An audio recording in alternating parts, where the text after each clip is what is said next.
Actually मैं सबके साथ हूं। तीनों एक साथ बोलते हैं। क्या मतलब? एरिल अपना कार्ड निकालता है। मतलब मैंने सारे 6 एग्जाम्स क्लियर कर लिए हैं। अब मैं हर एक मैजिकल अफिनिटी सीखने वाला हूं। सन्नाटा छा जाता है। इंस्ट्रक्टर, बाकी स्टूडेंट्स सब हैरानी से उसे देखते रह जाते हैं। ब्लू गर्ल धीमे स्वर में कहती है, इम्पॉसिबल, कोई इंसान 6 स्कूल्स में क्वालिफाई नहीं कर सकता। एरिल बस मुस्कुराता है, अपनी क्लोक सीधी करता है। तो फिर शायद अब तक किसी इंसान ने कोशिश ही नहीं की थी। किड्स जब एरिल की बात नहीं मानते तो एरिल उन्हें अपने पास वाली 6 स्कूल्स की सारी आईडी कार्ड्स दिखा देता है।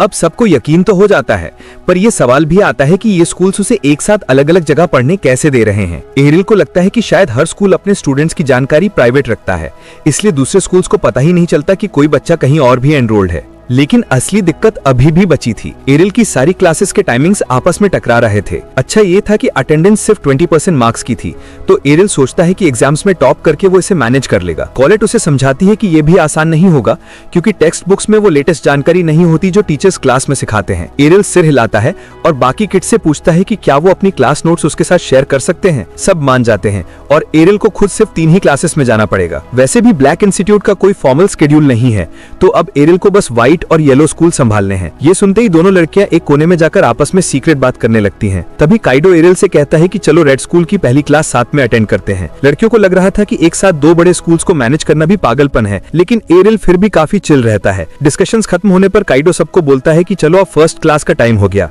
थोड़ी देर बाद एरिल और काइडो क्लास में एंटर करते हैं और पीछे की तरफ बैठने जाते हैं। जैसे ही वो अंदर आते हैं, एडवांस्ड मेज रॉयस उन्हें देख लेता है और काइडो तुरंत उसे चढ़ाने लगता है कि वो एरिल से हार गया था। रॉयस गुस्से में बोलता है कि काइडो को घमंड करने का हक नहीं, और फिर एरिल को एक नॉर्मल स्पेल कास्टर कहकर इंसल्ट करता है। एरिल बोलता है कि वो स्पेल कास्टर नहीं है, तो रॉयस सोचता है कि फिर शायद वो मेज होगा। एरिल कहता है कि वो मेज भी नहीं है। ये सुनकर रॉयस डर जाता है कहीं एरिल एक एडवांस्ड आर्च मेज ना हो। आखिर में एरिल ये भी साफ कर देता है कि वो आर्च मेज भी नहीं है। बेचारा रॉयस अब बिल्कुल कंफ्यूज हो जाता है। तभी टीचर क्लास में आ जाता है। रॉयस तुरंत पूछ लेता है कि एरिल की क्लास क्या है। टीचर अपनी बुक खोलकर देखता है और कहता है एरिल क्लासलेस है। रॉयस तो सुनकर दंग रह जाता है। एरिल और काइडो अपनी सीट्स पर बैठ जाते हैं और क्लास शुरू होती है। टीचर बोर्ड पर कॉम्प्लेक्स मैजिक स्क्रिप्ट्स लिखना शुरू करता है और काइडो के तो लिटरली दिमाग में दर्द होने लगता है। एरियल को भी सरप्राइज होता है कि क्लास में बेसिक मैजिक लैंग्वेज पढ़ाई जा रही है। टीचर समझाता है कि भले ही स्पेल कास्टर्स नेचुरली अपने स्किल से मैजिक स्क्रिप्ट्स चला लेते हैं, लेकिन ये लैंग्वेज सीखने से फ्यूचर में एडवांस स्पेल्स आसान होते हैं। वो ये भी बताता है कि मैजिकल लैंग्वेज में मास्टरी हासिल कर लेने से स्पेल्स की पावर बढ़ती है और माना ड्रेन और बॉडी स्ट्रेन कम होता है। ये सुनकर एरियल को भी शॉक लगता है। फिर टीचर बताता है कि एडवांस्ड मेज अपने स्पेल्स को रीअरेंज करके नए नए इफेक्ट्स भी निकाल सकता है। काइडो ये सुनते ही रियलाइज करता है कि एरियल तो बिना किसी फॉर्मल ट्रेनिंग के ये पावरफुल टेक्निक ऑलरेडी कर रहा था। एरियल भी हैरान है, क्योंकि उसने बचपन से अपने डैड को मैजिक स्पेल्स को लोगोस की तरह खेलते देखा था और बस उनकी नकल करता रहा। अगले दिन एरियल ग्रीन स्कूल पहुंचता है। उसे थोड़ा बोर्डम लगता है, क्योंकि तीनों स्कूल्स में उसे कोई नई चीज सीखने को नहीं मिली, लेकिन आज वो एक्साइटेड है क्योंकि आज फ्लाइट मैजिक सीखने को मिलेगा जो उसने कभी यूज ही नहीं किया। कॉलेट को अजीब लगता है कि एरियल जैसे एडवांस्ड मैजिक यूजर को बेसिक फ्लाइट भी नहीं आती। एरियल बताता है कि घर पर उसके डैड को हाइट से बहुत डर लगता था, इसलिए उन्होंने उसे कभी उड़ने ही नहीं दिया। तभी विंड टीचर सबको बुलाती है और कहती है चलो तैयार हो जाओ। विंड टीचर सबको बोलती है कि अपने आप को एक स्ट्रॉन्ग हवा के ड्राफ्ट में ऊपर उठता इमेजिन करो और फिर अपने आप को एक बर्ड समझो। एरिल नोटिस करता है कि ये विजुअलाइजेशन मेथड सिर्फ विंड क्लास वालों पर काम करता है, इसलिए वो सिर्फ इमेजिन करके उड़ नहीं सकता। वो सोच रहा होता है कि अब क्या करे।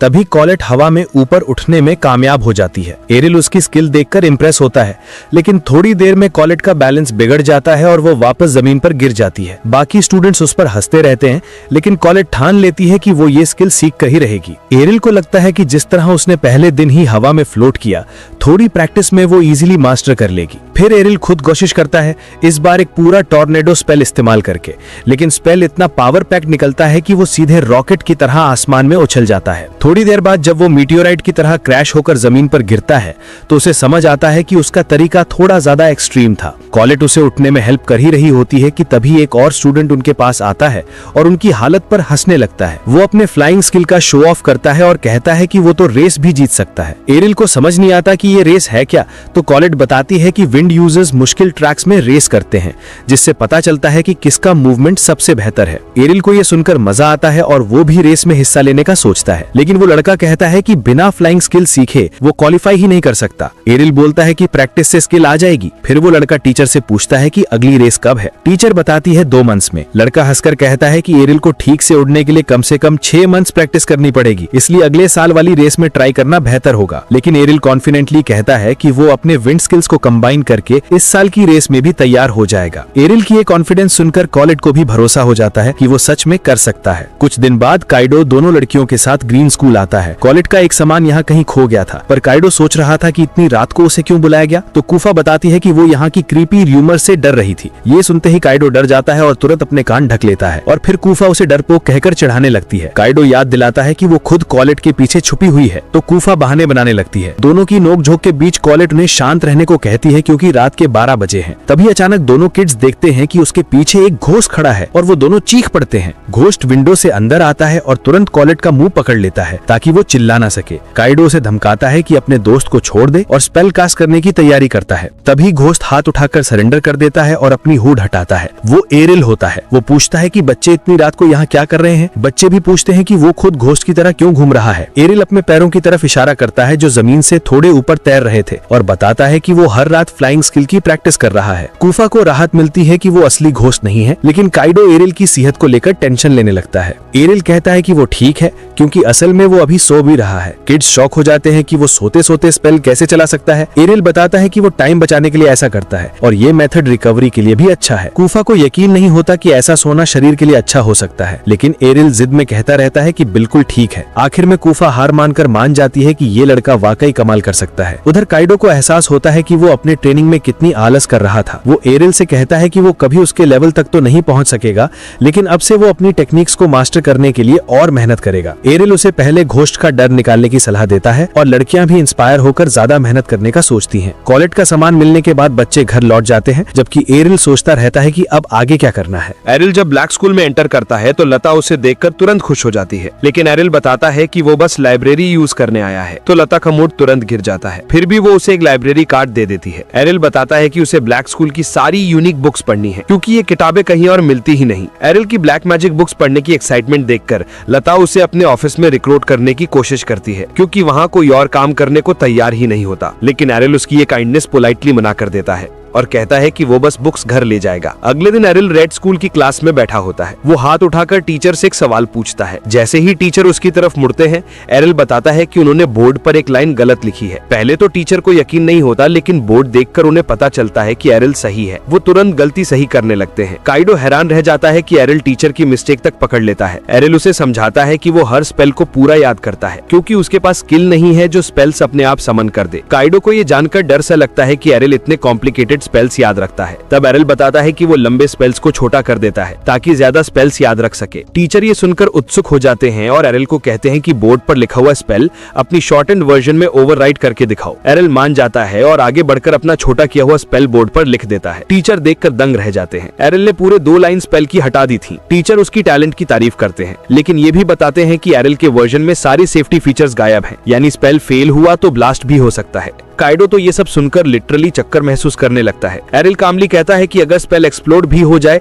तो डिवाइन प्रोटेक्शन उसको बचा लेता है। टीचर हैरान होकर पूछते हैं कि वो एक्सप्लोजन का दर्द कैसे सह लेता है। एरिल मुस्कुराकर कहता है, जब तक जान नहीं जाती तब तक सब ठीक है। एरिल की ये कॉन्फिडेंस देखकर टीचर कुछ देर सोचते हैं और फिर पूछते हैं कि क्या एरिल सीधा 2nd ग्रेड का प्रमोशन एग्जाम देना चाहेगा क्योंकि उसे पहले से ही बहुत कुछ आता है। एरिल को आइडिया अच्छा लगता है। तभी रॉयस भी खड़ा हो जाता है और प्रमोशन एग्जाम देने की मांग करता है। टीचर दोनों को एक बंद से एरिया में ले जाते हैं जहाँ एक बड़ा मेटल गेट लगा होता है। टीचर बताते हैं कि जैसे ही गेट खुलेगा दोनों को सामने आने वाले मॉन्स्टर को हराना होगा। एरिल को लगता है कि ये तो काफी इजी होगा, लेकिन टीचर उसे वार्न करते हैं कि मॉन्स्टर को ज्यादा पास मत आने देना। फिर वो पूछते हैं कि पहले कौन जाएगा। रॉयस आगे बढ़ जाता है। गेट खुलते ही एक बड़ा मिनोटॉर निकलता है जिससे रॉयस थोड़ा नर्वस हो जाता है। मॉन्स्टर उसके ऊपर चार्ज करता है और रॉयस जल्दी से अपना इरप्शन स्पेल फेंकता है, लेकिन मिनोटॉर इतनी स्पीड से दौड़ता है कि स्पेल से बच जाता है और आगे बढ़ता रहता है। एरिल इंप्रेस होता है कि रॉयस ने अपने स्पेल की पावर सच में बढ़ाई है, लेकिन एक्यूरेसी खराब होने की वजह से वो स्टेशनरी फायरवॉल से मिनोटॉर को हिट नहीं कर पा रहा। कुछ ही सेकंड्स में मिनोटॉर रॉयस के बिल्कुल सामने आ जाता है। रॉयस डरकर आंखें बंद कर लेता है जैसे मॉन्स्टर अभी इस पर वार करेगा, लेकिन अचानक वो मिनोटॉर हवा में गायब हो जाता है। पास में खड़ा टीचर हंसते हुए बताता है कि भाई हमारी स्कूल कोई स्टूडेंट की जान थोड़ी लेने देगी। एरिल नोट करता है कि टीचर को तो मजे ही आ रहे हैं।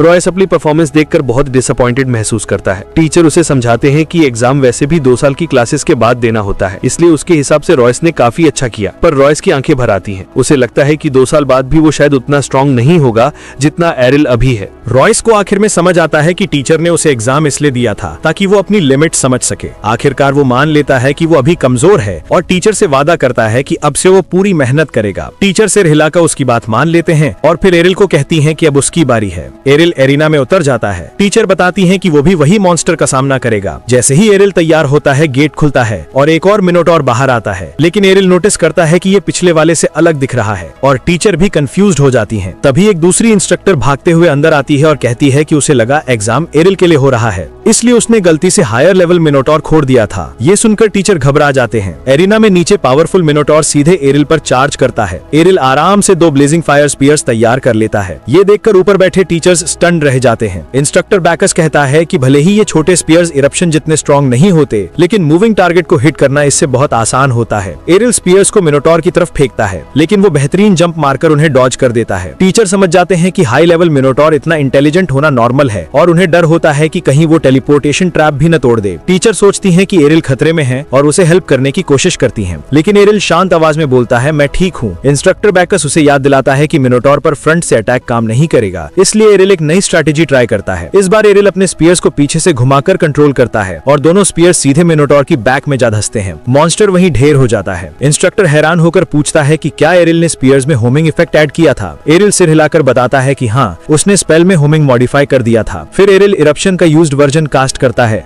और गिरे हुए मिनोटॉर को पूरी तरह जलाकर राख कर देता है। टीचर पूरी तरह शॉक्ड हैं। उन्हें समझ नहीं आता कि एक क्लासलेस स्टूडेंट इतना स्ट्रॉन्ग कैसे हो सकता है। उन्हें यकीन हो जाता है कि एरिल की क्लास शायद डिटेक्ट ही नहीं हो पाई। एरिल ऊपर लौटकर मुस्कुराते हुए टीचर से पूछता है कि क्या उसने एग्जाम पास कर लिया। इंस्ट्रक्टर बैकस कहता है कि रिजल्ट बिल्कुल साफ है। एरिल को तुरंत सेकंड लेवल क्लासेस अटेंड करनी चाहिए। बाद में काइडो को एरिल की प्रमोशन के बारे में पता चलता है और वो गर्व से लड़कियों को इसकी डींगे मारता फिरता है, लेकिन एरिल को इतना खुश नहीं होता।